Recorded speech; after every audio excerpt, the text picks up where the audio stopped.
السلام علیکم ورحمۃ اللہ وبرکاتہ۔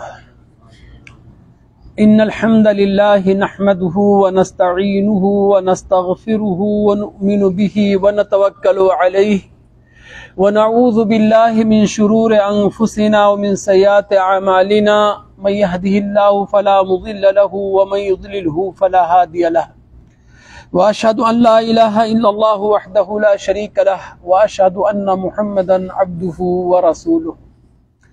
اما بعد، برادران اسلام، معزز محترم دینی اور ملی بھائیوں،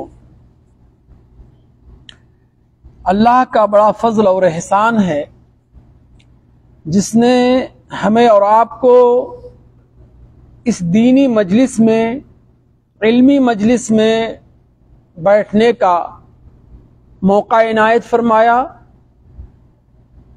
اور اپنی راہ میں چند منٹ گزارنے کی توفیق بخشی۔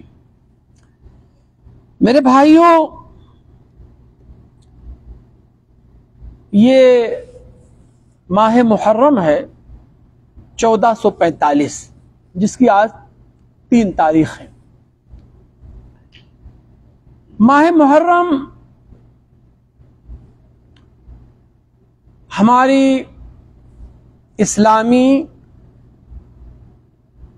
اسلامی دینی اور ہجری کیلنڈر کا پہلا مہینہ ہے۔ میرے بھائیوں، اسلام سے پہلے عربوں کے یہاں کوئی کیلنڈر نہیں تھا، کوئی تقویم نہیں تھی، مہینے تھے، لیکن مہینوں کا شمار سالوں میں نہیں تھا۔ ایک مہینہ آیا گزر گیا، ایسے تھا۔ نبی کریم صلی اللہ علیہ وسلم کے زمانے بھی ایسے ہی تھا، یعنی مسلمانوں کے پاس کوئی تقویم، کوئی کیلنڈر نہیں تھا۔ حضرت ابوبکر رضی اللہ تعالیٰ عنہ کے زمانے میں بھی ایسے ہی رہا، مسلمانوں کے پاس اپنا کوئی کیلنڈر نہیں تھا۔ عمر فاروق رضی اللہ تعالیٰ عنہ کا جب زمانہ آیا اور اسلامی سلطنت کافی وسیع ہوئی، 22 لاکھ مربع کلومیٹر میں تقریباً جو ہے اسلامی سلطنت پھیلی ہوئی تھی۔ دارالسلطنت اس وقت مدینے میں تھا۔ مدینے کی طرف سے گورنروں کو ان ریاستوں کے اندر بھیجا جاتا تھا، کوئی شام میں ہے تو کوئی یمن میں ہے تو کہیں ہے۔ ایک مرتبہ گورنروں کی طرف سے، خاص طور سے ابو موسیٰ اشعری رضی اللہ تعالیٰ عنہ کی طرف سے عمر فاروق رضی اللہ تعالیٰ عنہ کے پاس یہ خط آیا کہ امیر المومنین، کبھی آپ کے خطوط ہمارے پاس آتے ہیں، ان خطوط میں تو مہینہ لکھا ہوتا ہے لیکن سال نہیں لکھا ہوتا ہے، جس کی وجہ سے ہمیں یہ پریشانی ہوتی ہے کہ اس سال کا یہ مہینہ ہے یا اس سے پہلے والے سال کا مہینہ ہے۔ مثال کے طور پہ خط میں لکھا ہوا ہے ربیع الاول، اب کون سا ربیع الاول؟ یہ ربیع الاول یا اس سے پہلے والا سال کا ربیع الاول؟ چونکہ سال نہیں تھا اس زمانے میں، کیا سال نہیں تھا، اسی وجہ سے دیکھو میرے نبی صلی اللہ علیہ وسلم کی تاریخ پیدائش کے بارے میں کیا کہا جاتا ہے کہ میرے نبی صلی اللہ علیہ وسلم کی پیدائش ماہ ربیع الاول عام الفیل کو ہوئی۔ کہاں ہوئی؟ یہ نہیں کہا گیا ماہ ربیع الاول سن 2000 سن 1، یہ کوئی سن نہیں تھا نا، یہ ہوا کہ میرے نبی صلی اللہ علیہ وسلم کی پیدائش عام الفیل کو ہوئی، یعنی اس سال ہوئی میرے نبی صلی اللہ علیہ وسلم کی پیدائش جس سال فیل کا واقعہ پیش آیا، جس سال ابرہہ نے بیت اللہ پہ حملہ کیا تھا۔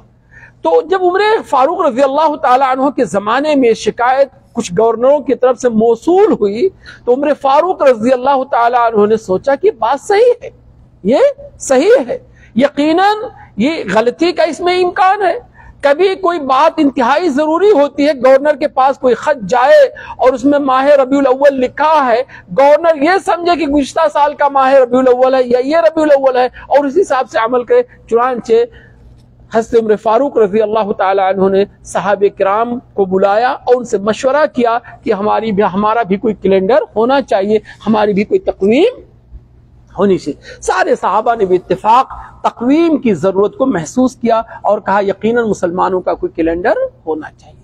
بات یہاں پھر پھنسی کہ اس مہینے کا، اس سال کا، اس تقویم کا، اس کیلنڈر کا آغاز کس سے ہو۔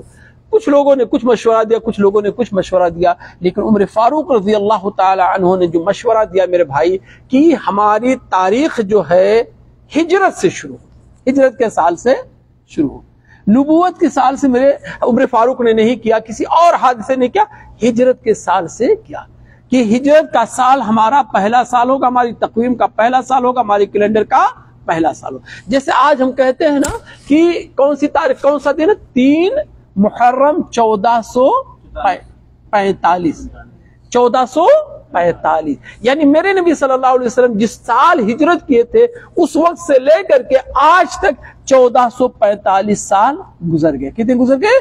1445 سال گزر گئے۔ تو عمر فاروق رضی اللہ تعالی عنہ نے اپنے زمانے میں میرے بھائیوں تقویم کو اسلامی تقویم کی بنیاد رکھی، اور اس کی بنیاد جو ہے عربی مہینوں پہ رکھی، اور اس کا پہلا مہینہ کس کو بتایا؟ محرم کو۔ اور میرے نبی صلی اللہ علیہ وسلم کی ہجرت کس سال ہوئی ہے؟ ہجرت کس مہینے میں ہوئی ہے؟ محرم ہماری تقویم کا پہلا مہینہ ہوا، ہجرت کس مہینے میں میرے نبی نے کیا؟ 27 صفر کو آپ گھر سے نکلے تھے، 3 دن آپ کہاں تھے؟ غار ثور میں، تو اس سے 30 صفر گزر گئے، یعنی یکم کر کے مدینے کا رخ کیا، مدینے کا رخ کیا۔ تو ایسی محرم کو پہلا مہینہ کیوں مانا؟ اگر ہمارا یہ ہجری کیلنڈر ہے تو کس سے شروع ہونا چاہیے؟ میرے نبی نے ہجرت کب کیا تھا؟ سفر کا مہینہ مان لیجیے، مکے سے آپ نکلے ربیع الاول کے مہینے میں، تو سفر ہوتا یا ربیع الاول ہوتا، تو محرم کو کیا ایک مہینہ پہلے کیوں کیا؟ اس لیے کیا میرے پیارو کہ نبی کریم صلی اللہ علیہ وسلم اپنی ہجرت سے پہلے صحابہ کو اجازت دے دی تھی، وہ محرم ہی سے ہجرت کرنا شروع کر دیے تھے، یعنی میرے نبی صلی اللہ علیہ وسلم کی ہجرت سے پہلے صحابہ نے ہجرت کرنا شروع کر دیا تھا۔ تو اسی بنیاد پہ جب سے ہجرت شروع ہوئی تھی اسی مہینے کو پہلا مہینہ مانا گیا۔ اور دوسری بات میرے پیارو، یہ ہجرت سے ہی کیوں بنیاد رکھا گیا؟ کوئی اور واقعہ میرے نبی صلی اللہ علیہ وسلم کو نبوت ملی تھی تو بھی بڑا اہم واقعہ تھا نا، غزوہ بدر کے موقع پر ہوتا کہ یہ حق و باطل کی پہلی جنگ تھی، کوئی اور ہوتا، لیکن میرے پیارو عمر فاروق رضی اللہ تعالیٰ عنہ بڑے دور اندیش تھے، بہت دور اندیش تھے، بہت حکمت والے تھے، بڑے دانش مند تھے، بڑے خیرت مند تھے، بہت بڑے مفکر تھے، بڑے اچھی سوچ رکھتے تھے میرے پیارو۔ اس لیے رکھا میرے پیارو کہ ہجرت کا جو واقعہ پیش آیا تھا میرے نبی صلی اللہ علیہ وسلم کی زندگی میں، اسلامی زندگی میں، مسلمانوں کی زندگی میں بڑا اہم واقعہ تھا۔ آپ جانتے ہیں کہ نبی کریم صلی اللہ علیہ وسلم میرے پیارو نبوت کے بعد مکے میں کتنے سال رہے؟ 13 سال رہے۔ کتنے رہے؟ 13 سال۔ مکی زندگی کتنی ہے؟ 13 سال۔ اور اس 13 سال کی مدت میں میرے پیارو بہت زیادہ لوگ مسلمان نہیں ہوئے تھے، زیادہ سے زیادہ 400 آدمی مسلمان ہوئے تھے۔ کتنے مسلمان ہوئے تھے؟ 400۔ اور وہ بھی مسلمان مکے میں جو تھے 400 کی تعداد میں، یا جو بھی تعداد یقینی رہی، وہ میرے پیارو کمزور تھے، ستائے جا رہے تھے، غلاموں کو ستایا جا رہا تھا میرے پیارو، عورتوں کو ستایا جا رہا تھا، مسلمانوں کو ستایا جا رہا تھا میرے پیارو، ان کا بائیکاٹ کیا جاتا تھا، جو کمزور ہوتے تھے ان کو مارا پیٹا جاتا تھا، ان کے گھر کو چھین لیا جاتا تھا۔ ہجرت سے پہلے میرے پیارو مسلمان کمزور تھے، کیا تھے؟ مسلمان۔ نوبت یہاں تک آ پہنچی تھی میرے پیارو کہ نبی کریم صلی اللہ علیہ وسلم کے کو صافی کرنے کے لیے، ختم کرنے کے لیے کفار مکہ نے جو ہے منصوبہ بنا لیا تھا، پلان بنا لیا تھا۔ اتنے مسلمان کمزور تھے کہ اہل مکہ جب ساری چیزوں سے باز آ گئے، کچھ ان کو فائدہ نہیں ہوا، تو آخر میں انہوں نے یہ فیصلہ کیا کہ محمد ہی کو ختم کر دیا جائے۔ چنانچہ دار الندوہ جو ان کا پارلیمنٹ تھا، اس میں بیٹھ کے مشورہ کیا گیا کہ آج کی رات محمد کے اوپر جو ہے سارے قبائل کے جو سردار ہیں، جو سرغنا قسم کے لوگ ہیں، سب اکٹھا ہو کر کے سب حملہ کریں گے اور قتل کر دیں گے، تاکہ جو ہے بنو ہاشم کے لوگ ان کا بدلہ نہ لے پائے۔ اگر ایک آدمی قتل کرے گا تو پھر بنو ہاشم کے لوگ جو ہے قصاص کے لیے تیار ہو جائیں گے، لیکن اگر محمد کا خون پورے مکے میں پھیل جائے گا، سارے قبائل میں پھیل جائے گا، تو پھر بنو ہاشم کے لوگ مقابلہ نہیں کر سکتے ہیں۔ چنانچہ میرے پیاروں، آپ وہ جانتے ہیں تاریخی واقعہ کہ نبی کریم صلی اللہ علیہ وسلم اپنے گھر میں تھے اور سرداران قریش، جس میں آپ کا سگا چچا ابو لہب بھی تھا، جس میں ابو جہل بھی تھا، عقبہ ابن معیط، جو بڑے امیہ ابن خلف تھا، جو بڑے بڑے سردار تھے میرے پیاروں، آپ صلی اللہ علیہ وسلم کے گھر کے قریب تھے، تاکہ میرے نبی صلی اللہ علیہ وسلم پر بیک وقت حملہ کر کے آپ کو ختم کر دے۔ میرے بھائی، اتنا مشکل وقت تھا، آپ صلی اللہ علیہ وسلم اپنے گھر میں ہیں، قریب سارے لوگ بیٹھے ہوئے ہیں، تاک میں لگے ہوئے ہیں کہ موقع ملے اور محمد کو ختم کر دیا جائے۔ لیکن میرے پیاروں، ایسے وقت میں اللہ رب العالمین نے اپنی قدرت کا مظاہرہ کیا اور نبی کریم صلی اللہ علیہ وسلم کو معجزہ عطا فرمایا۔ اللہ کے رسول صلی اللہ علیہ وسلم نے اپنے بستر پہ کس کو لٹا دیا؟ حضرت علی کو لٹا دیا، اور سبز چادر جو تھی آپ نے ان کو دے دیا، اوڑھ کر کے لیٹ گیا۔ دیکھیں میرے پیاروں، قوت ایمانی دیکھیں، اللہ کے رسول اپنے چچا زاد بھائی کو لٹا رہے ہیں اور وہ لیٹے جا رہے ہیں، حالانکہ میرے پیاروں موت کا خطرہ، کس کا خطرہ ہے؟ موت کا خطرہ ہے۔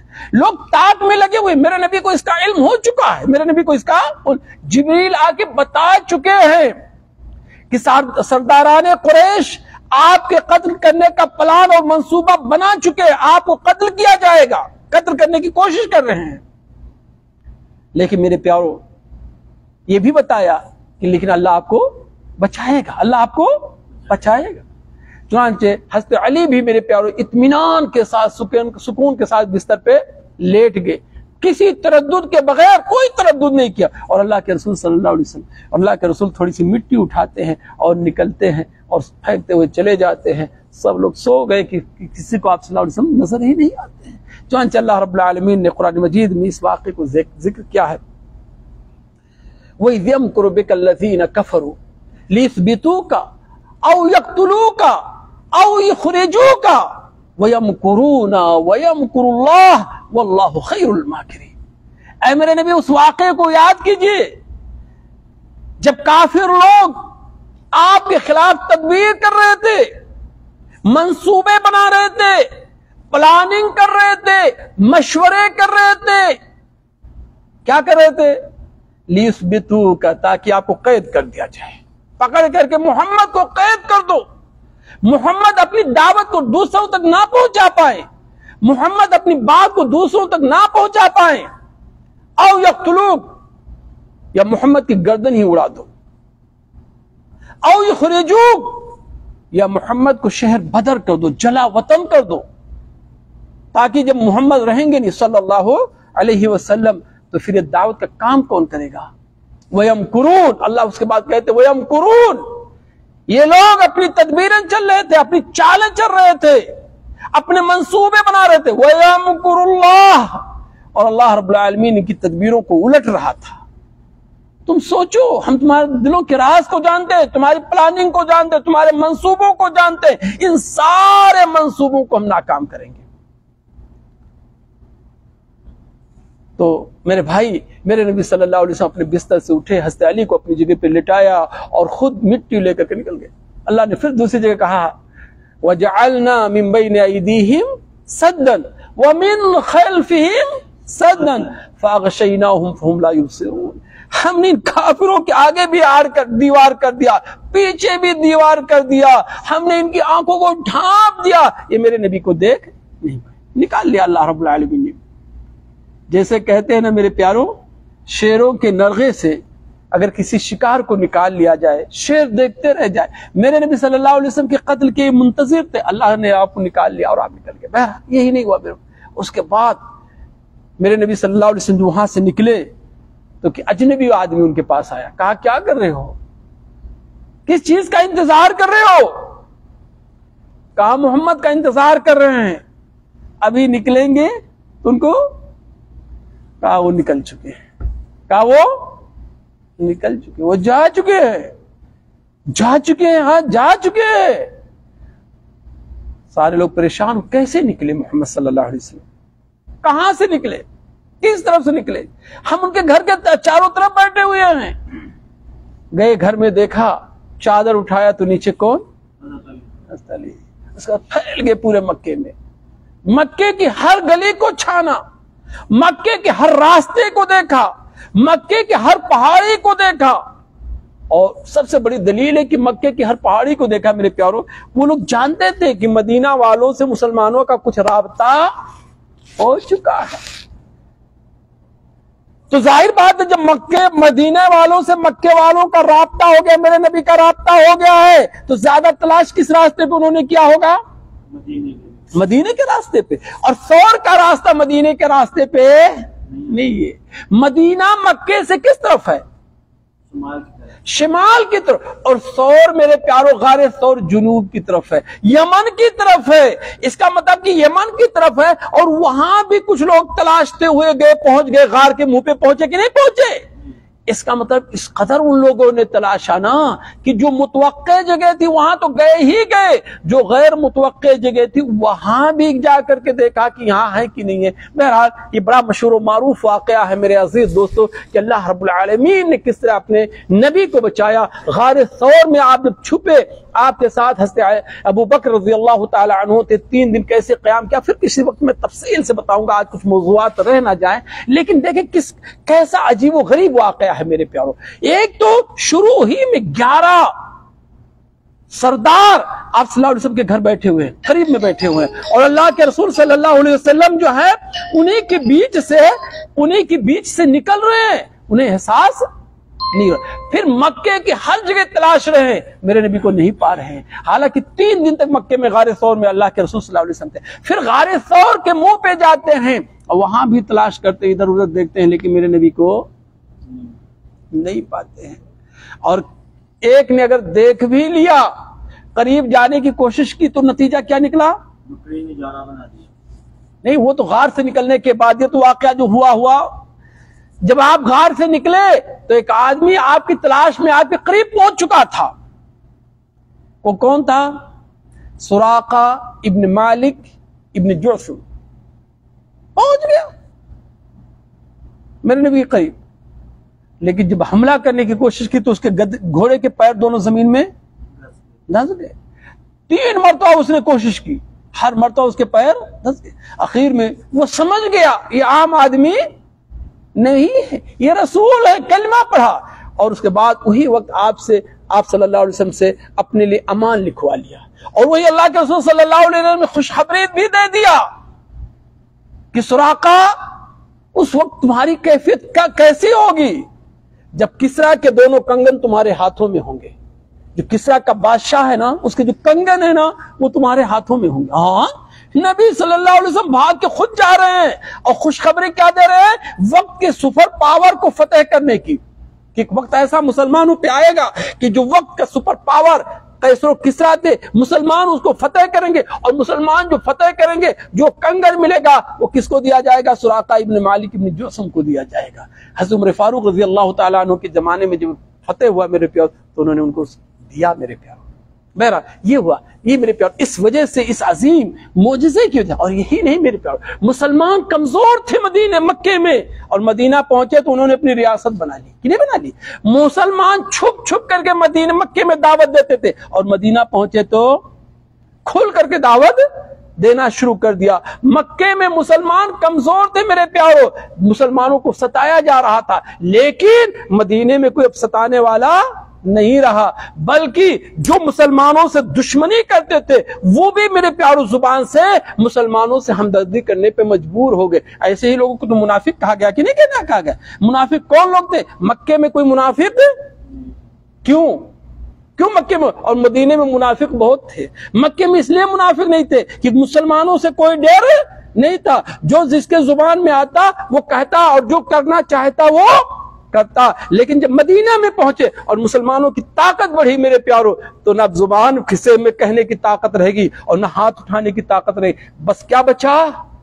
وہ چیز جس کو علم صرف اللہ کو ہے، دل سے بغض کرنے لگے، یہاں تک کہ دل سے بغض کرنے کے ساتھ ساتھ انہوں نے کلمہ بھی پڑھا، مسجد میں آ کے نمازیں پڑھی، ایسے لوگوں کو کیا کہا گیا؟ منافق کہا۔ کیا کہا گیا؟ منافق۔ تو یہ میرے پیاروں یہ ہماری تاریخ کا عظیم واقعہ ہے، اسی وجہ سے عمر فاروق نے ہجری کیلنڈر بنایا، ایک تو یہ کہ تاریخوں کو کا ضبط ہو، تاریخوں کی تحدید ہو، تعین ہو، اور دوسرے اس لیے ہجرت سے اس کا تعلق رکھا میرے بھائی، کیونکہ ہجرت ہمارے دین کے اندر یہ حق و باطل کے درمیان ایک بہت بڑا فاصلہ بن گیا کہ اب کمزوری کا زمانہ ختم ہو گیا، طاقت کا زمانہ آیا، اب غلامی کا زمانہ ختم ہو گیا، اب آزادی کا زمانہ آیا۔ تو یہ ہے میرے پیاروں ماہ محرم، یہ جو محرم کا مہینہ ہے نا، کون سا مہینہ ہے یہ؟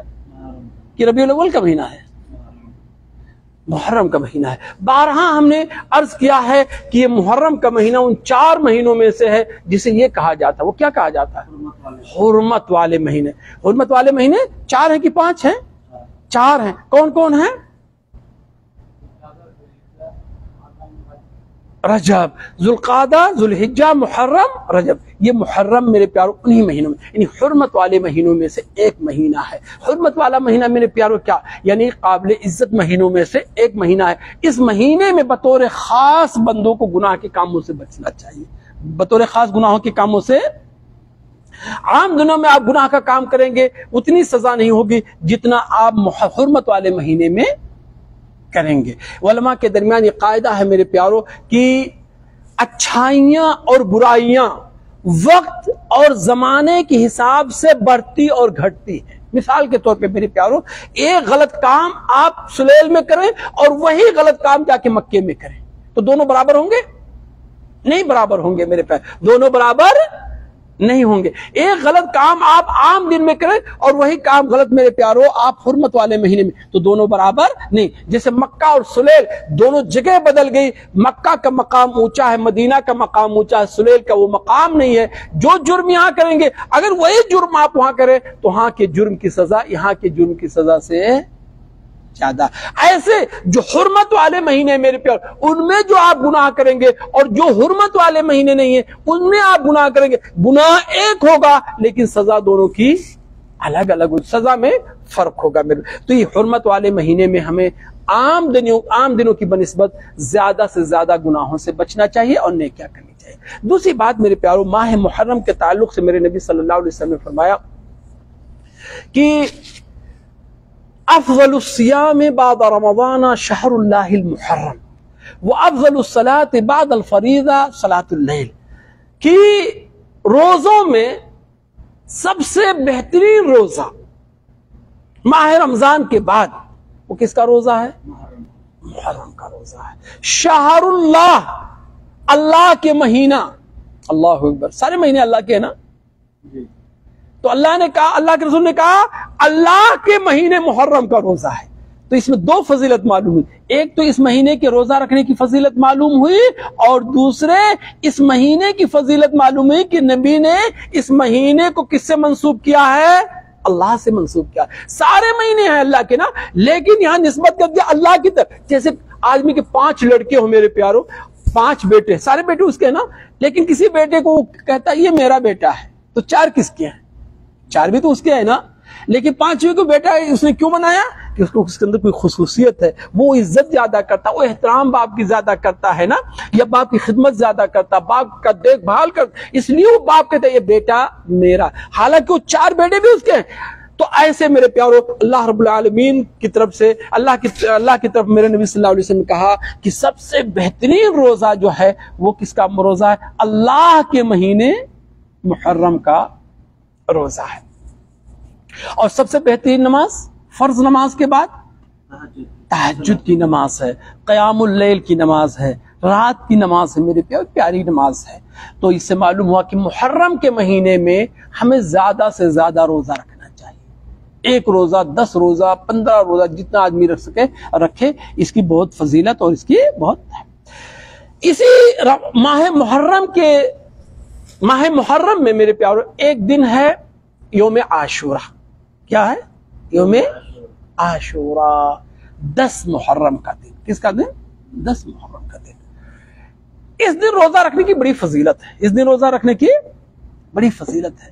ابو قتادہ رضی اللہ تعالی عنہ بیان فرماتے ہیں کہ نبی کریم صلی اللہ علیہ وسلم سے پوچھا گیا ان صیام یوم عرفہ، عرفہ کے دن روزہ رکھنے کا، تو آپ صلی اللہ علیہ وسلم نے کہا احتسب علی اللہ انہ یکفر السنۃ التي قبلہ والسنۃ التي بعدہ، میں اللہ سے امید کرتا ہوں کہ یوم عرفہ کے دن روزہ رکھنے سے، یوم عرفہ کو روزہ رکھنے سے اللہ گزشتہ 1 سال اور آئندہ 1 سال کے گناہ کو معاف کر دے گا۔ یوم عرفہ، یوم عرفہ یعنی کون سی تاریخ؟ 9 ذی الحجہ۔ وصیام یوم عاشوراء، اور یوم عاشوراء کا روزہ یعنی 10 محرم کو روزہ رکھنے سے میں اللہ سے امید کرتا ہوں کہ اللہ رب العالمین گزشتہ 1 سال کے گناہ کو معاف کر دے گا۔ معلوم ہے پورے محرم کا روزہ رکھنا مستحب ہے، سنت ہے، لیکن بطور خاص 10 محرم کو روزہ رکھنا میرے پیاروں سنت اور مستحب ہے۔ لیکن چونکہ 10 محرم کو یہودی بھی روزہ رکھتے تھے، اور آپ کو میں بتا دوں کہ میرے نبی صلی اللہ علیہ وسلم مکے میں بھی 10 محرم کو روزہ رکھتے تھے، اور عرب والے بھی 10 محرم کو یعنی 10 محرم کو روزہ رکھتے تھے۔ یوم عاشورہ کا روزہ عرب کے جو دور جاہلیت کے لوگ تھے وہ بھی روزہ رکھتے تھے، ابو لہب ابو جہل وغیرہ کے اندر بھی یہ روزہ رکھنے کی عادت، اور میرے نبی بھی رکھتے تھے، ٹھیک نا۔ یہودی مدینے میں روزہ رکھتے تھے، تو میرے نبی صلی اللہ علیہ وسلم چونکہ یہودیوں کی مخالفت ہمیشہ چاہتے تھے، ان کی طرح اپنے کام کو کرنا نہیں چاہتے۔ کیوں میرے پیاروں؟ کیونکہ وہ غیر مغضوب علیہم ہے نا، غیر مغضوب علیہم کیا مطلب ہوتا ہے؟ مغضوب علیہم ہے، غیر مغضوب علیہم کا مطلب کیا ہوتا ہے؟ جن کے اوپر اللہ کا غضب ہوا ہے۔ تو اللہ کے نبی ان کی مشابہت کرنے سے اپنے آپ کو بچاتے تھے، اور صحابہ کو اور مسلمانوں کو بھی ان کی مشابہت سے بچنے سے کہتے تھے۔ تو آپ صلی اللہ علیہ وسلم جو خبر ہوئی کہ یہودی بھی آج کے دن کی تعظیم کرتے ہیں، روزہ رکھتے ہیں، تو آپ صلی اللہ علیہ وسلم نے کہا لئن عشت الی قابل لأصومن التاسع، کہ اگر آئندہ سال میں با حیات رہا تو 9 کا روزہ رکھوں گا، یعنی 10 کے ساتھ 9 کا روزہ۔ یہودی لوگ صرف 10 کا روزہ رکھتے ہیں، ہم 9 اور 10 دونوں کا روزہ رکھیں گے۔ بعض روایتوں سے معلوم ہوتا ہے کہ میرے نبی صلی اللہ علیہ وسلم نے کہا صوموا یوما قبلہ او یوما بعدہ، کہ 10 محرم کا روزہ رکھو اور اس سے پہلے 1 دن روزہ رکھو، یا اس کے بعد 1 دن روزہ رکھو۔ لیکن میرے پیارو یہ روایت اس میں اتنی طاقت نہیں ہے۔ جو روایت ہے کہ لأصومن التاسع، کہ میں 10 محرم تاسع کہ 10 محرم کے ساتھ میں 9 محرم کو روزہ رکھوں گا، یہ روایت زیادہ صحیح ہے، اس لیے بہتر ہے آدمی 9 اور 10 کا روزہ رکھے۔ کہاں رکھے؟ 9 اور 10 کا رکھے۔ لیکن اگر کوئی 9 کا روزہ نہیں رکھ پایا ہے تو 10-11 کا بھی رکھ لے تو انشاءاللہ چل جائے، اور اگر 11 کا صرف اس نے 10 کا رکھ لیا ہے تب بھی چل جائے گا، اگر اس کے دل میں مخالفت کی ہوا ہے کہ ہم یہودیوں کی مشابہت نہیں کر رہے ہیں لیکن موقع نہیں مل سکا، صرف 10 کا رکھ لیا تو انشاءاللہ کوئی حرج کی بات نہیں۔ تو اس سے معلوم ہے میرے پیارو پورے ماہ محرم میں ہمیں روزہ رکھنا چاہیے، لیکن 10 محرم کے روزہ رکھنے کی جسے یوم عاشورہ کہا جاتا ہے زیادہ فضیلت ہے، زیادہ فضیلت ہے۔ چونکہ یہودی بھی 10 محرم کو روزہ رکھتے ہیں، اس لیے میرے پیارو 10 محرم کے ساتھ ساتھ ہمیں میرے نبی نے کہا کہ 9 کا بھی ہم روزہ رکھیں۔ یہ کب ہوگا میرے پہ؟ آج جمعہ کا دن ہے نا، اور آج 3 تاریخ ہے، تو اگلا جمعہ انشاءاللہ یوم عاشورہ کا ہے۔ اگلا جمعہ کیا ہے؟ یوم عاشورہ کا ہے۔ تو ہمیں چاہیے کہ انشاءاللہ ہم جمعرات کو رکھیں 9 کا روزہ اور جمعہ کو رکھیں 10 کا روزہ، دونوں روزہ رکھیں تاکہ ثواب بھی ملے اور یہودیوں کی ہمیں مخالفت ہو، ٹھیک نا۔ اب آئیے میرے پیاروں، یہ 10 محرم کا روزہ ہم کیوں رکھتے ہیں؟ آپ جانتے ہیں 10 محرم سن 61 ہجری، 10 محرم سن 61 ہجری میں حضرت حسین رضی اللہ تعالیٰ عنہ کی شہادت ہوئی ہے۔ جانتے کہ نہیں جانتے؟ کربلا کے مقام پہ 10 محرم سن 61 ہجری کو حضرت حسین رضی اللہ تعالیٰ عنہ کی شہادت ہے۔ تو کیا یہ 10 محرم کا جو روزہ ہم رکھتے ہیں اسی شہادت کی وجہ سے روزہ رکھتے ہیں؟ کیوں؟ کیسے ہم جانا نہیں رکھتے ہیں؟ ایسے ہم نے جانا کہ اس شہادت سے کتنے سال پہلے؟ 60 سال پہلے، بلکہ سینکڑوں سال پہلے عرب والے 10 محرم کو روزہ رکھتے تھے۔ یوم عاشورہ کو. اور میرے نبی صلی اللہ علیہ وسلم اس شہادت سے پہلے مکے میں بھی روزہ رکھتے تھے اور مدینے میں بھی روزہ رکھتے تھے. اس کا مطلب ہوا اس روزے کا تعلق شہادت حسین رضی اللہ تعالیٰ عنہ سے نہیں ہے. تو پھر کس سے اس کا تعلق ہے؟ آئیے میرے پیار اس کو ہم بتاتے ہیں. یہ روزہ ہم کیوں رکھتے ہیں؟ حضرت عبداللہ ابن عباس رضی اللہ تعالی عنہما سے مروی ہے، وہ کہتے قدم النبی صلی اللہ علیہ وسلم المدینہ تھا. آپ صلی اللہ علیہ وسلم ہجرت کر کے مکہ سے مدینہ آئے. فَوَجَدَ الْيَهُودَ، تو آپ صلی اللہ علیہ وسلم نے یہودیوں کا یعنی مدینہ کی یہودیوں کو دیکھا. مدینہ میں یہودی تھے آباد نا. کتنے قبائل تھے مدینہ میں؟ کتنے قبیلے تھے؟ 3 قبیلے تھے. کون کون تھے؟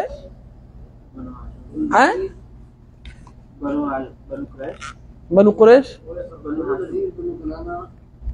بنو نذیر، بنو کنانہ، نہیں بسم اللہ، اوس اور خزرج. نہیں میرے بھائیوں، بنو قریش، قریش مکے میں تھے. قریش یہودی نہیں تھے، یہ مشرک لوگ تھے. ہاں، بنو نذیر، بنو قینقاع اور بنو قریظہ، یہ 3 یہودی قبائل مدینے میں آباد تھے. اور رہا بنو اوس اور خزرج، یہ مشرکوں کے قبائل تھے. عرب قبائل تھے لیکن یہ لوگ مشرک تھے، یہودی نہیں تھے.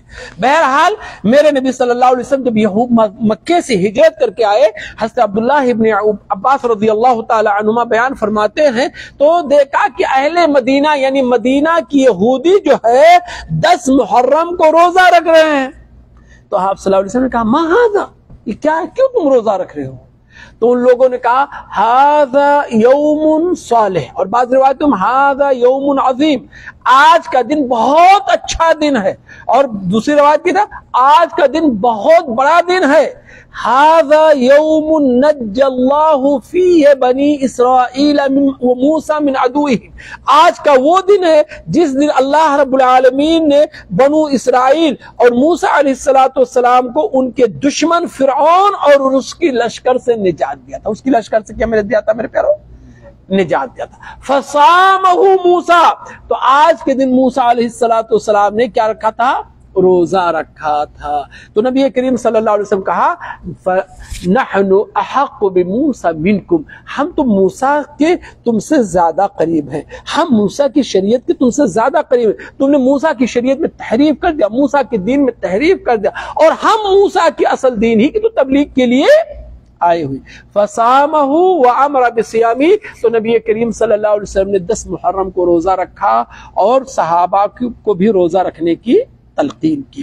معلوم ہوا کہ میرے نبی صلی اللہ علیہ وسلم پہلے بھی روزہ رکھتے تھے، اور جب یہ سبب معلوم ہو گیا کہ آج 10 محرم کو اللہ رب العالمین نے موسیٰ علیہ السلام کو فرعون اور اس کی لشکر سے نجات دیا تھا، اور موسیٰ علیہ السلام نے اس کے شکریہ کے طور پہ شکر للہ، اللہ کے شکریہ کے طور پہ آج کے دن روزہ رکھا تھا. تو اللہ کے رسول نے کہا ہم بھی آج کے دن روزہ رکھیں گے. میرے پیارو، یہ دونوں واقعہ بڑا عظیم محرم کی، ایک تو میرے نبی کی ہجرت، اور دوسرے میرے پیارو تاریخ میں یہ چیز جو رقم ہے میرے پیارو، اللہ رب العالمین نے بنو اسرائیل، آپ جانتے ہیں بنو اسرائیل کہاں آباد تھے؟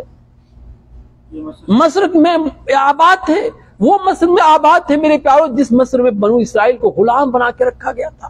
ان کی عورتوں کے پیٹ کو چاک کر کے بچوں کو ضائع کر دیا گیا تھا، شیر خوار بچوں کو قتل کر دیا گیا تھا، انہیں صفائی وغیرہ کے کاموں میں رکھا جاتا تھا، ذلیل کر کے رکھا جاتا تھا. اور اسی قوم میں حضرت موسیٰ علیہ السلام پیدا ہوئے تھے کہ نہیں پیدا ہوئے تھے؟ موسیٰ علیہ السلام نے جب اپنی دعوت کا آغاز کیا تو فرعون اور فرعون کے قوم والوں نے ان کی دشمنی کی. اتنا دشمنی کیا میرے پیارو کہ یہ لوگ بھی ہجرت کرنے پہ مجبور ہو گئے. کیا کرنے پہ مجبور ہو گئے میرے پیارو؟ ہجرت کرنے پہ مجبور. چنانچہ جیسے اللہ رب العالمین نے ہمارے نبی جناب محمد رسول اللہ صلی اللہ علیہ وسلم کو حکم دیا تھا کہ اے محمد اب مکے کو چھوڑ کر کے کہاں چلے جاؤ؟ مدینے کو چلے جاؤ. ایسے اللہ رب العالمین نے حضرت موسیٰ علیہ السلام کو حکم دیا کہ اے موسیٰ اب میرے بندوں کو یعنی بنو اسرائیل کو لے کر کے آپ جو ہے مکے سے کہاں، مصر سے کہاں چلے جائیے؟ ارض مقدس کی طرف چلے جائیے۔ چنانچہ اللہ رب العالمین نے میرے پیارو سورہ شعراء میں بڑی تفصیل کے ساتھ بیان کیا ہے کہ اللہ تعالیٰ نے حضرت موسیٰ کو کیا کہا، وَأَوْحَيْنَا إِلَىٰ مُوسَىٰ أَنْ أَسْرِ بِعِبَادِي إِنَّكُمْ مُتَّبَعُونَ، اور ہم نے موسیٰ کی طرف وحی کی، اے موسیٰ تم میرے بندوں کو راتوں رات لے کر کے مصر چھوڑ دو، مصر کو انکم متبعون، تمہارا پیچھا کیا جائے گا، جلدی مصر سے تم بھاگو، کیا کرو، جلدی سے تم چلے جاؤ۔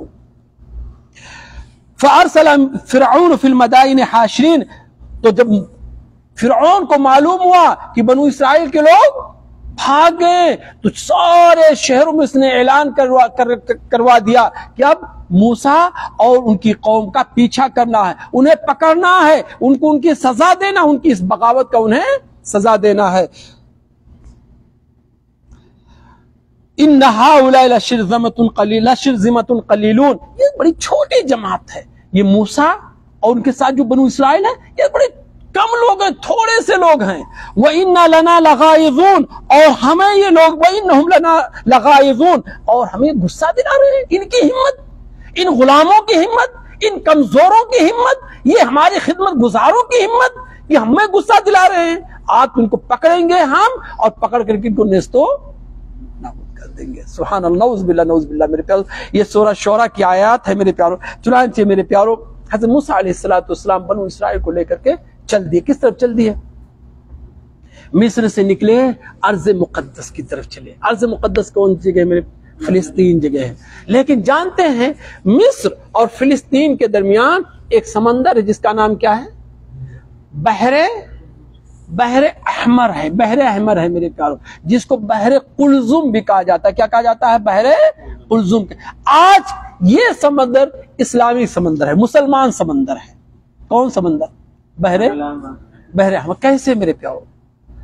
کیونکہ اس سمندر کی سرحد پہ جتنے بھی ملک ہیں وہ سارے ملک مسلمان ہیں، سارے ملک مسلمان ہیں۔ مصر ہے، سوڈان ہے، جبوتی ہے، یہ سب مسلمان ہیں۔ پچھم کی طرف، پورب کی طرف کیا ہے؟ فلسطین ہے میرے پیارو۔ انشاءاللہ یہ مسلمان ہے، اور انشاءاللہ یہودیوں کی نجاست سے فلسطین پاک ہوگا۔ سعودیہ ہے، جارڈن ہے، تو یہ جتنے اسلامی ممالک ہیں میرے پیارو، بہرحال جتنے بھی اس کے ساحل پہ آباد ہونے والے ممالک ہوں، سب کے سب کیا ہیں؟ بہرحال موسیٰ علیہ السلام بنو اسرائیل کو لے کر کے نکلے، اور پیچھے سے کس کی فوج نکلی میرے بھائیوں؟ فرعون کی۔ اور فرعون کیا کہہ رہا تھا؟ انہم لشرذمۃ قلیلون، یہ لوگ بڑے چھوٹے سے ہیں۔ وانہم لنا لغائظون، اور ہمیں یہ غصہ دلا رہے ہیں۔ وَإِنَّا لَجَمِيعٌ حَاضِرُونَ، اب ہم بالکل ان سے چوکنے ہو گئے، ان کو ہم چھوڑیں گے نہیں، ان کو ہم بھاگنے نہیں دیں گے۔ فَأَخْرَجْنَاهُمْ مِنْ جَنَّاتٍ وَعُيُونٍ وَكُنُوزٍ وَمَقَامٍ كَرِيمٍ، اللہ کہتے ہیں کہ دیکھو ہم نے کیسا بہانہ بنا دیا، کیسا بنا دیا ان لوگوں کو، یعنی فرعون کو اور اس کی قوم کو، ان کے محلات سے، ان کی کوٹھیوں سے، ان کے باغات سے، ان کے خزانوں سے، ان کے اچھے اچھے گھروں سے ہم نے سب کو نکال دیا۔ ایک بہانہ بنایا اللہ نے کہ نہیں بنایا میرے بھائی؟ کیا بہانہ بنایا؟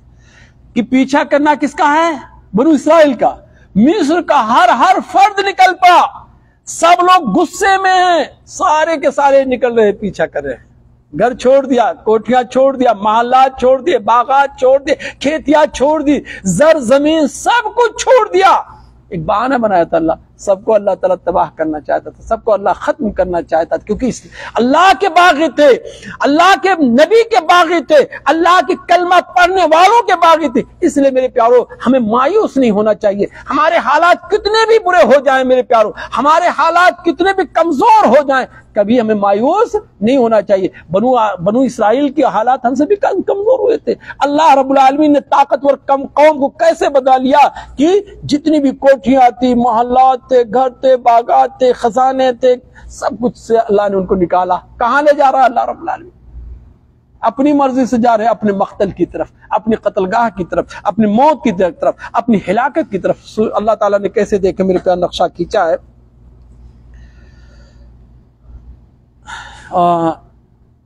وَكُنُوزٍ كَذَلِكَ وَأَوْرَثْنَاهَا بنی اسرائیل، ہم نے ایسے دیکھو ان کو یہاں سے نکال کر کے اس کو وارث کس کو بنا دیا؟ بنو اسرائیل کو بنا دیا۔ سب کو نکال دیا، اور اس کے بعد ابھی اللہ اس کو ڈبو دے گا نا، ڈبونے کے بعد کون وارث ہوگا مصر کا؟ بنی اسرائیل۔ فلما ترى الجمعان قال اصحاب موسى انا لمدركون، جب دونوں فوجیں آمنے سامنے ہو گئی، آگے بنو اسرائیل اور پیچھے فرعون کا لشکر، اور آگے موج مارتا ہوا سمندر، چکی کے دو پارٹ اور بیچ میں کون؟ بنو اسرائیل، ایک پارٹ سمندر اور دوسرا پارٹ میرے پیارو بنو اسرائیل۔ بعض روایتوں سے معلوم ہوتا، ہم اس کی نہ تصدیق کرتے نہ تکذیب کرتے، پتہ نہیں صحیح کہ نہیں، 16 لاکھ کی فوج تھی، کس کی؟ فرعون کی۔ فرعون کی کتنی فوج تھی اس زمانے میں؟ اللہ۔ اور ان لوگوں نے بنو اسرائیل کو کیا کہا؟ لشرذمۃ قلیل، چھوٹی جماعت ہے، یعنی اس کا مطلب مقابلے میں اتنی بڑی فوج تھی اور بہت کم تعداد میں تھے، یعنی وہ لوگ گویا کہ یہ کہہ رہے تھے ہم چٹکی میں ان کو مسل دیں گے۔ اللہ نے کہا نہیں، ہم بہانہ بنا رہے ہیں، ہم یہ جو باغات تم بنائے ہو، یہ جو کھیتیاں، یہ جو کوٹھیاں، اسے ہم تمہیں نکالنا چاہتے، اور آج وہ کمزور قوم جسے تم کمزوری کا تانا دے رہے ہو، جس کی قلت کا تم تانا دے رہے ہو، جس کی جو ہے بے یار و مددگاری کا تانا دے رہے ہو، اسی کو ہم اس کا وارث بنائیں گے۔ اب دیکھیں میرے پیارو آگے کیا واقعہ ہوتا ہے، اس لیے میں نے آیات کو پڑھ کر کے سنانا چاہتا، تھوڑا سا آپ صبر کریں انشاءاللہ۔ فلما ترى الجمعان قال اصحاب موسى انا لمدركون، جب دونوں فوجیں آمنے سامنے ہو گئی تو موسیٰ کی قوم کے لوگوں نے کہا موسیٰ اب تو ہم پکڑ لیے جائیں گے۔ کہاں بھاگیں گے؟ آگے بھاگیں گے تو سمندر، اور پیچھے بھاگیں گے تو، لیکن میرے پیارو جس قدر ہمارا یقین مضبوط ہوتا ہے نا، اسی قدر اللہ کی مدد آتی ہے۔ حضرت موسیٰ کو یقین تھا کہ حکم کس نے ہمیں دیا ہے نکلنے کے لیے، تو اللہ مجھے ہلاک نہیں کرے گا۔ اب تھوڑا سا اور پیچھے چلتے ہیں میرے بھائی۔ میرے نبی جب غار ثور میں پہنچے تھے نا تو بھاگ کے پہنچے تھے نا، لیکن جب غار ثور میں پہنچے تو اپنے سر کو حضرت ابوبکر کے پیر پہ رکھا اور نیند آ گئی۔ ایسے وقت میں کسی کو نیند آتی ہے؟ جب موت سامنے کھڑی ہو، سر پہ 100 اونٹوں کا انعام ہو، پھر بھی نیند آ گئی؟ ہاں نیند آ گئی، کیونکہ دل میں اطمینان تھا کوئی کچھ کر، کیونکہ میں کیوں نکلا ہوں؟ اللہ کے حکم سے نکلا۔ حضرت موسیٰ علیہ السلام نے کہا کلا، ایسا نہیں ہوگا، ان ربی سیہدین، یقیناً میرا رب کوئی راستہ نکالے گا۔ تو اللہ کی طرف سے کیا حکم ہوا؟ اور ہم نے وحی کی موسیٰ کو کہ موسیٰ اپنی لاٹھی کو کس میں مارو؟ فَاضْرِبْ بِعَصَاكَ الْحَجَرَ، فَاضْرِبْ بِعَصَاكَ الْبَحْرَ، کہ اپنی لاٹھی سے سمندر پہ مارو۔ اور جب سمندر پہ حضرت موسیٰ نے اپنی لاٹھی کو مارا میرے پیاروں تو راستہ بن گیا، اور دونوں طرف پانی کا طود العظیم، بڑے بڑے پہاڑ کے مانند کھڑے ہو گئے۔ کہتے ہیں بحر احمر کی کہیں کہیں گہرائی 450 میٹر ہے، اور کہیں کہیں اس سے بھی زیادہ گہرا ہے۔ اب 450 میٹر پانی کھڑا ہو جائے، آدھا کلومیٹر ہو گیا کہ نہیں ہو گیا میرے بھائی، تو کیا لگے گا؟ پہاڑی لگے گا۔ 450 کا مطلب 1500 پونے 2000 فٹ اونچا پہاڑ، تو پانی ایسے دونوں طرف کھڑا ہو گیا۔ اب کتنا راستہ بنا تھا؟ 12 راستے بنے تھے۔ کتنے راستے بنے تھے؟ کیونکہ بنو اسرائیل کے 12 قبیلے تھے، ہر قبیلے کا الگ الگ راستہ بن گیا۔ اور اس پہاڑی راستے میں میرے پیارو اللہ نے ہوا بھی چلایا کہ پانی سوکھ گیا، جو کیچڑ وچڑ تھے نا سب سوکھ گئے۔ اور اس کے بعد اللہ رب العالمین نے کہا چلو موسیٰ علیہ السلام نکلے، بنو اسرائیل بھی نکلے۔ بنو اسرائیل کا آخری آدمی ادھر پار کرتا ہے، اور ادھر فرعون کا آخری آدمی سمندر میں جاتا ہے۔ سمجھ رہے نا بات؟ سمجھ رہے نا؟ ادھر آخری آدمی پار کرتا ہے اور ادھر آخری آدمی اندر جاتا ہے۔ اللہ حکم دیتا ہے، کیا کرنے کا حکم دیتا ہے؟ آئیے ایک لفظ میں نے قرآن مجید کی ایک لفظ آج مجھے روک لیا، پڑھنے لگا میں میرے پیاروں کہ اللہ تعالیٰ نے کیا کہا ہے۔ میں بس جلدی سے میں بات ختم کر رہا ہوں، وقت نہیں لوں گا آپ لوگوں کا۔ اللہ نے کہا وَأَزْلَفْنَا ثَمَّ الْآخَرِينَ، جب بنو اسرائیل کو ہم نے پار کر دیا نا، وَأَزْلَفْنَا ثَمَّ الْآخَرِينَ، پھر دوسرے لوگوں کو میں نے وہاں قریب کر دیا، یعنی کس کو؟ فرعون اور اس کے لشکر کو ہم نے وہاں قریب کر دیا کہ تو بھی آ جا. جب وہاں پہنچا تو بعض روایتوں میں معلوم ہوتا ہے اسے گھمنڈ بھی کیا کہ میری خدائی دیکھو, میری خدائی کا یہ کرشمہ ہے کہ سمندر میں راستہ بن گیا. کس نے کہا تھا؟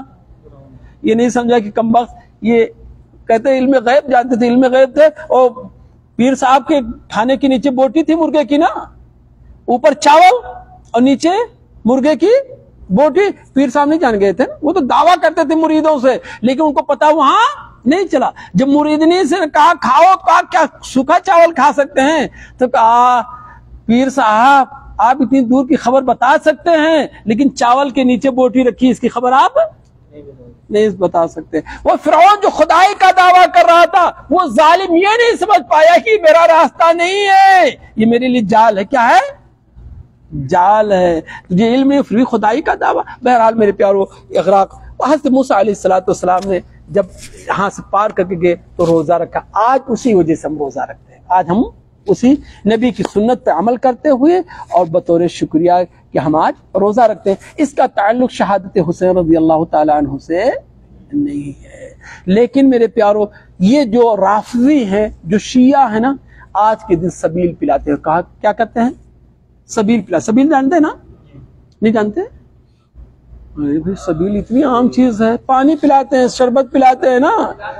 10 محرم کو چلے جاؤ ان کے علاقوں کی طرف سے تو راستوں پہ پانی پانی رکھا رہتا ہے, زبردستی پلاتے ہیں, کہتے ہیں سبیل ہے, شربت ہے. ارے بھئی اللہ کے رسول نے تو روزہ رکھنے کے لیے کہا ہے, تو کہاں ہم رسول کی سنت کو کہاں مانتے ہیں؟ یہ شیعوں کا کہنا. کس کا کہنا میرے بھائی؟ شیعوں کا. یہ باتیں, 2 باتیں آئیں. ایک تو آپ نے دیکھا ماہ محرم کا آغاز, ہجری کیلنڈر کا آغاز ماہ محرم سے ہوتا ہے. عمر فاروق رضی اللہ تعالیٰ عنہ کے زمانے میں ہوا, اور اس لیے ہجرت سے ہوا کیونکہ میرے نبی کا مکے سے نکلنا جو ہے, مدینے جانا, اسلام کے ایک نئے دور کا آغاز ہوتا ہے. اسی مناسبت سے آج یہ جو ہے ہجری کیلنڈر کی اہمیت ہے. اور دوسرا ہم نے دیکھا کہ ماہ محرم کے روزے رکھنے کی بڑی اہمیت ہے, اور بطور خاص میرے پیارو 10 محرم کو میں روزہ رکھنا چاہیے. یہودیوں کی مخالفت میں 9 کا بھی روزہ رکھنا چاہیے, یہودیوں کی مخالفت میں, کیونکہ اس آج کے دن بڑا عظیم الشان واقعہ تاریخ میں پیش آیا. وہ حضرت موسیٰ علیہ السلام اور بنو اسرائیل کا نجات ہے, اور فرعون اور اس کے لشکر کی ہلاکت و تباہی و بربادی ہے. آج مسلمانوں کے ایک بات طبقہ بڑی سرسری طور پہ میرے پیاروں کیا کرتا ہے, اس مہینے کو سوگ کا مہینہ مناتا ہے. کس مہینے کو؟ کیوں؟ کیونکہ حضرت حسین رضی اللہ تعالیٰ عنہ کی شہادت ہوئی. حسین رضی اللہ تعالیٰ عنہ کو شہید کس نے کیا؟ اب اس سوال کا جواب آخر میں دیں گے, ٹھیک ہے نا, تاکہ سر سے تو پتہ ہے. سوگ کا کیا یہ محرم کا مہینہ سوگ کا مہینہ ہے؟ کچھ لوگ کہتے ہیں ہاں سوگ کا مہینہ ہے. تو بھائی سوگ کا کیوں مہینہ ہے؟ کہتے ہیں اس لیے کہ حضرت حسین کی اس میں شہادت. تو کیا حضرت حسین کی شہادت اتنا زمانہ پہلے ہوئی ہے, آج تک ہم سوگ منا سکتے ہیں؟ یا کیا حضرت حسین رضی اللہ تعالیٰ عنہ کی صرف شہادت یا وفات تاریخ اسلامی میں ہوئی ہے؟ کیا اس سے پہلے کسی کی اور شہادت اور وفات نہیں ہوئی ہے, ان کے بعد نہیں ہوئی ہے؟ تو اگر ہوئی ہے تو کیوں حضرت حسین کی ہم شہادت کا سوگ منائیں اور دوسروں کی سوگ نہ منائیں؟ خود حضرت علی رضی اللہ تعالیٰ عنہ کی شہادت کب ہوئی ہے؟ ماہ رمضان میں, 17 رمضان. ہاں, تو ماہ رمضان میں کیوں نہیں سوگ مناتے ہو؟ ظاہر بات ہے حضرت حسین سے تو افضل تھے حضرت علی نا. ان کے بھائی حضرت حسن کو بھی کہتے ہیں زہر دے کر کے, بعض روایتوں سے معلوم ہوتا ہے شہید کیا گیا, تو ان کے اوپر قریب حضرت عمر فاروق رضی اللہ تعالیٰ عنہ کو شہید کیا گیا, حضرت عثمان غنی کو شہید کیا گیا, حضرت حمزہ شہید ہوئے, خود میرے نبی صلی اللہ علیہ وسلم کی وفات ہوئی. تو پھر ان کے یوم وفات کو تم سوگ کیوں نہیں مناتے ہو؟ پھر حضرت حسین کی شہادت پہ سوگ کیوں؟ کیا اللہ کے رسول سے افضل ہے حضرت حسین؟ کیا حضرت حسین اپنے باپ سے افضل ہیں؟ کیا حضرت حسین اپنے بڑے بھائی سے افضل ہیں؟ نہیں میرے بھائی. تو بات یہ ہوا کہ جیسے تم ان حضرات کی وفات پہ سوگ نہیں مناتے ہو, ایسے حضرت حسین کی وفات پہ سوگ منانا جائز نہیں. میرے نبی صلی اللہ علیہ وسلم کا پہلی بات, مردوں کے لیے سوگ منانا جائز ہی نہیں ہے. کوئی مرد میرے پیار, باپ ہی کا انتقال ہو جائے, بیٹے کا انتقال ہو جائے, اب باپ کہے کہ بیٹے کا انتقال ہو گیا میں ٹوپی نہیں پہنوں گا, سوگ مناؤں گا کالے کپڑے پہ, اسلام کہتا نہیں, مرد کے لیے سوگ منانا جائز ہی نہیں ہے. 1 منٹ کے لیے بھی غم ہونا, پریشانی ہو, دوسری بات ہے سوگ منانے. سوگ کس کو کہتے ہیں؟ سوگ کہتے ہیں میرے پیارو اچھے کپڑے نہ پہنو، خوشبو نہ لگاؤ، زیب و زینت نہ، اس کو سوگ منانا۔ اور غم ہوتا ہے کہ میرے باپ کا انتقال ہوا، کسی کا انتقال ہو گیا، آنکھوں سے آنسو بہ رہے، پریشان، یہ غم ہے۔ سوگ کیا ہے؟ آپ کالا کپڑا پہنیے، یہ کیجیے۔ تو مردوں کے لیے کسی کے مرنے پہ سوگ منانا جائز نہیں ہے، اور عورتوں کے لیے میرے پیارو اگر شوہر ہے تو کتنا دن؟ 4 مہینہ 10 دن، اور اگر کوئی دوسرا رشتہ دار ہے تو صرف 3 دن، صرف 3 دن۔ حضرت حسین رضی اللہ تعالیٰ عنہ کو شہید ہوئے کتنا دن ہو گیا؟ تقریباً میرے پیارو 1430 سال ہو گیا۔ کتنا ہو گیا؟ ابھی 3 دن ختم نہیں ہوئے، ابھی 3 دن ختم نہیں۔ معلومات سوگ منانا جائز نہیں ہے۔ کچھ لوگ ماہ محرم میں میرے پیارو کیا کہتے ہیں؟ شادی نہیں کرتے ہیں۔ کیوں بھائی؟ کہتے ہیں حضرت حسین کی شہادت ہوئی، تو پھر ربیع الاول کے مہینے میں کیوں کر رہے ہو؟ اللہ کے رسول کی وفات ہوئی ہے۔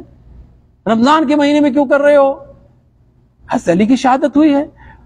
ذی الحجہ کے مہینے حضرت، تو میرے پیارو ماہ محرم میں کوئی چیز آپ سے منع نہیں، آپ شادی کر سکتے ہیں، بچے کا ختنہ کر سکتے ہیں، پیغام نکاح دے سکتے ہیں، دعوت ولیمہ کر سکتے ہیں، کیونکہ میرے پیارو شریعت میں اس کوئی ممانعت نہیں۔ خود حضرت علی اور حضرت فاطمہ کی شادی جانتے کب ہوئی ہے؟ محرم کے مہینے میں ہوئی ہے۔ دوسری بات میرے پیارو، تعزیہ بنانا۔ کیا بنانا؟ تعزیہ بنتا ہے نا؟ اللہ کرے کہ تعزیہ آپ کو اب بہت کم ہو گیا، پہلے بہت بناتے تھے، مسلمان بہت بناتے تھے نا۔ یہ بالکل غلط ہے میرے پیار تعزیہ بنانا۔ کیوں غلط بات؟ کیونکہ اللہ کے رسول نے حضرت علی کو کہا کہ علی جاؤ، تعزیہ ہوتا کیا ہے جانتے کوئی؟ سامر بھائی تعزیہ دیکھے ہو؟ اور تعزیہ کیا ہے؟ اور کیا ہے وہ؟ اس میں اکرم بنایا جاتا ہے، حضرت علی کا بنایا جاتا ہے، اور میں سن دو، اب لوگ نہیں آپ جانتے، اللہ کرے نہ جانو۔ اصل میں وہ مقبرہ ہے۔ کیا ہے؟ قبر ہے۔ کس کا ہے؟ قبر ہے، نہیں؟ اور اس میں آپ دیکھے ہوں گے نا، چھوٹی چھوٹی 2 باڈی بھی رکھتے ہیں، کہتے ہیں حضرت حسن اور حسین کی ہے نا؟ علی اصغر کی رکھتے ہیں؟ نہ حضرت حسن حسین کی رکھتے ہیں، مٹی کا بھی رکھتے ہیں، بنا کے بھی رکھتے ہیں۔ بچپن میں لوگوں نے دیکھا تھا، ہمارے یہاں جو ہندو ہیں وہ بناتے تھے، مسلمان نہیں بناتے۔ ہاں رکھتے ہیں، وہ باڈی رکھتے ہیں۔ یہ دونوں نقطۂ نظر سے دیکھو، اسلام کی نظر میں دونوں حرام ہے۔ پہلے قبر کتنا اونچا ہونا چاہیے، تو تعزیہ کتنی اونچی ہوتی ہے دیکھے ہیں؟ اور جناب کچھ 50 فٹ کی تعزیے ہوتے ہیں، اور رسے باندھ کر کے کھڑے کیے جاتے ہیں۔ شیعہ بناتا ہے، اپنے کچھ مسلمان بریلوی حضرات بھی بناتے ہیں، اور ہمارے انڈیا میں ہندو بناتے ہیں۔ کون بناتے ہیں؟ کیونکہ وہ کہتے ہیں ہمارے ہی طرح ہے۔ یہ تو ملتا جلتا کام ہے نا۔ کون سا کام ہے؟ ملتا ہے۔ تو بہرحال میں اس لیے حرام ہے کہ قبر زیادہ سے زیادہ کتنی ہونی چاہیے؟ 1 بالشت۔ میرے نے کہا 1 بالشت سے جو قبر زیادہ اس کو توڑ دو، اور یہ 50 فٹ کی قبر کہاں چلے گی؟ دوسری بات، مجسمہ بنانا اسلام کے اندر بالکل حرام ہے۔ اور تیسری بات میرے پیارو، کس کا مجسمہ بنا رہے ہو؟ حسنین کا مجسمہ بنا رہے ہو؟ میرے نبی کے 2 پھول کا مجسمہ بنا رہے ہو؟ میرے نبی کے 2 نواسوں کا بنا، جنت کے نوجوانوں کے سردار کا مجسمہ بنا رہے ہو؟ ظالموں، تمہارے باپ کا کوئی مجسمہ بنا کر ایسی بے حرمتی کرے تو تمہیں پسند آئے گا؟ یہ بھی حرام۔ کیا ہے؟ حرام۔ کیا کرتے ہیں؟ پیٹتے۔ یہ جائز ہے؟ میرے نبی نے بخاری شریف کی روایت ہے، وہ کہا میرے نبی نے کہ غم کے موقع پہ من لطم الخدود وشق الجیوب ودعا بدعوى الجاہلیہ فلیس منا، وہ شخص جو غم کے موقع پہ گال پہ مارے، سینہ پیٹے، کپڑا پھاڑے، اور ہائے ہائے فلان فلان کہے، وہ ہمارے مسلمانوں کے طریقے پہ ہی نہیں ہے۔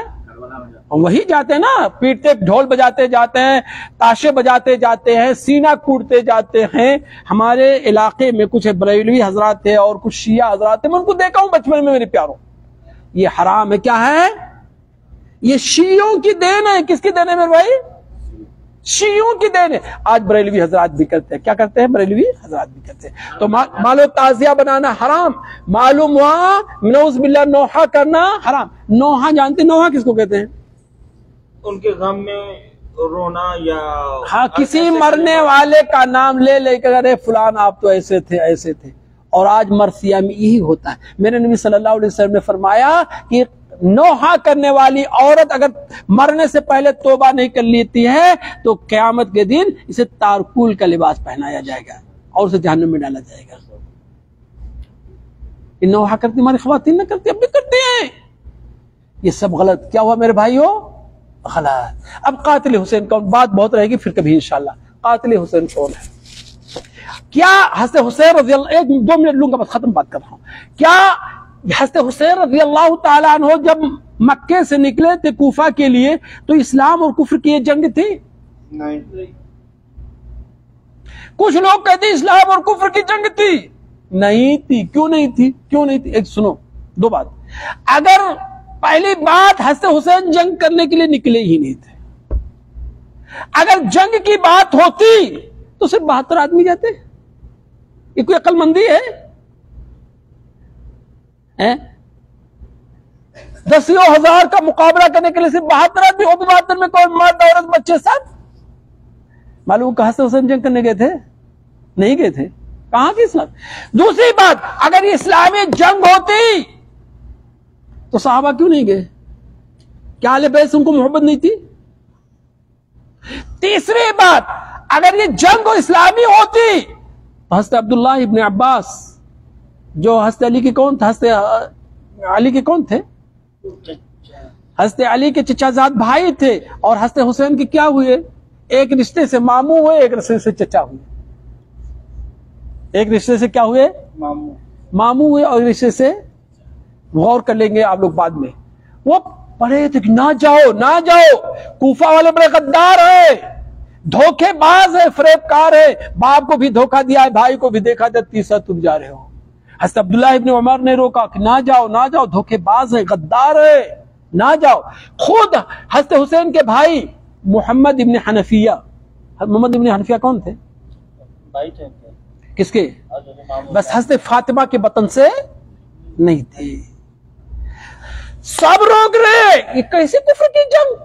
صحابہ روک رہے، کوئی جا نہیں رہا ساتھ میں. بس اصل میں حضرت حسین جنگ کرنے کے لیے نہیں گئے تھے. جنگ کرنے کے لیے نہیں گئے تھے.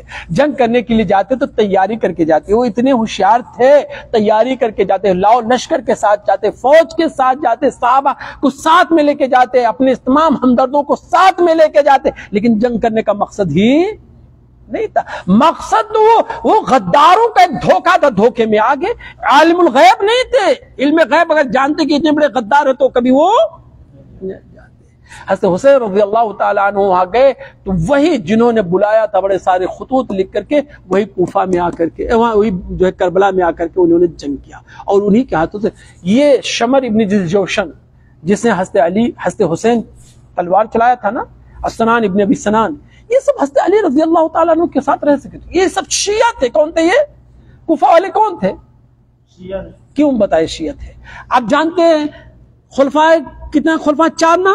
3 خلفاء کا دارالسلطنت کہاں تھا؟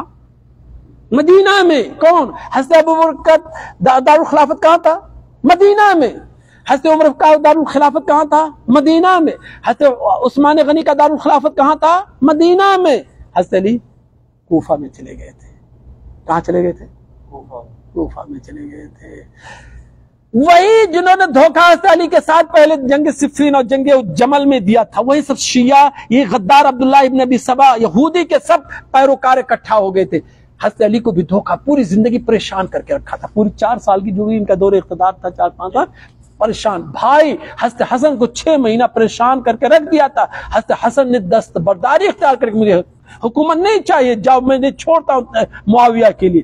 حضرت حسین کو بھی انہی کوفہ کے شیعوں نے بلایا تھا. اور آخر پہ ایک بات کہہ کر کے زین العابدین جو بچ گئے تھے، 24 سال کے تھے، بیمار تھے لیکن وہی بچ گئے تھے، جب کوفہ میں داخل ہوئے اپنی خواتین کے ساتھ اور کوفہ کی عورتوں کو روتے ہوئے دیکھا تو یہ دیکھے میرے پیاروں، انہوں نے گواہی دے دی کہ میرا قاتل کون ہے، میرا قاتل، میرا دشمن کون ہے، میرا فریب کار کون ہے، کس نے میرے ساتھ غداری کی ہے. میرے پیاروں آخری بات کہہ کر کے اور اسی پہ میں اپنی بات کو ختم کر دے رہا ہوں. انشاءاللہ پھر اگلے دنوں میں باتیں ہوں گی تو بات آئیں گی انشاءاللہ. حذیم ابن شریک اسدی کر کے ایک راوی ہے، وہ کہتا ہے کہ جب علی ابن حسین زین العابدین کو عورتوں کے ساتھ کربلا سے لایا گیا کوفہ کے اندر اور وہ بیمار تھے اور تو دیکھا کہ کوفہ کی عورتیں رو رہی ہیں، اپنے کپڑے کو، اپنے دامن کو پھاڑ رہی ہیں، اور مرد بھی روک رہے ہیں. تو زین العابدین چونکہ بیمار تھے، آواز میں ان کی نقاہت تھی، انہوں نے کہا وقد نحکت ان ہؤلاء یبکون علینا فمن قتل غیرہم، یہ ظالم آج میرے لیے رو رہے ہیں، تو ان کے علاوہ میرا قاتل ہے کون؟ ایک قاتل کا ہے ہمارے، اور آج روئے. قصہ مختصر میرے پیارو، آج کے درس کا خلاصہ کہ ماہ محرم حرمت والے 4 مہینوں میں سے ایک ہے. اس مہینے میں بطور خاص میں گناہ کے کاموں سے بچنا چاہیے، اور اسی طریقے سے میرے پیارو اس مہینے میں زیادہ سے زیادہ ہمیں روزہ رکھنا چاہیے، اور خاص طور سے یوم عاشورہ کا روزہ رکھنا چاہیے، 10 محرم کا، اور 10 محرم یہودیوں کی مخالفت میں 10 کے ساتھ 9 کا بھی روزہ ہمیں رکھنا چاہیے. اور اس روزہ رکھنے کا جو پس منظر ہے وہ حضرت حسین رضی اللہ تعالیٰ عنہ کی شہادت نہیں ہے میرے بھائی، بلکہ حضرت موسیٰ علیہ السلام کا نجات ہے، اور اسی پہ میرے نبی نے بھی روزہ رکھا تھا، میرے نبی کی بھی سنت ہے. اور اس کے بعد ماہ محرم میں اس کے علاوہ جو کچھ بھی کیا جا رہا ہے، تعزیہ بنانا حرام ہے، اس کی کوئی گنجائش ہمارے دین کے اندر نہیں ہے. نوحہ کرنا غلط ہے، سینہ کوٹنا غلط ہے، سوگ منانا غلط ہے، اسی طریقے سے شادی وغیرہ سے باز رہنا، یہ سب کے سب کیا ہے؟ غلط ہے. اور اس مہینے میں سب سے بڑا جو ظلم ہو رہا ہے، ہمارے صحابہ کو گالیاں دیا جا رہا ہے، حضرت ابوبکر کو گالیاں دیا جا رہا ہے، حضرت عمر فاروق کو گالیاں دیا جا رہا ہے، اور یہ بھولے بھالے اپنے آپ کو سنی مسلمان کہنے والے شیعوں کے جال میں پھنس کر کے یہ بھی گالی دیتے ہیں، اور یہ سب کے سب میرے پیرو غلط ہے، اسلام سے اس کا کوئی تعلق نہیں ہے. اصل قاتل حضرت حسین رضی اللہ تعالیٰ عنہ کا کون ہے؟ کوفہ کے شیعہ ہے، کوفہ کے شیعہ.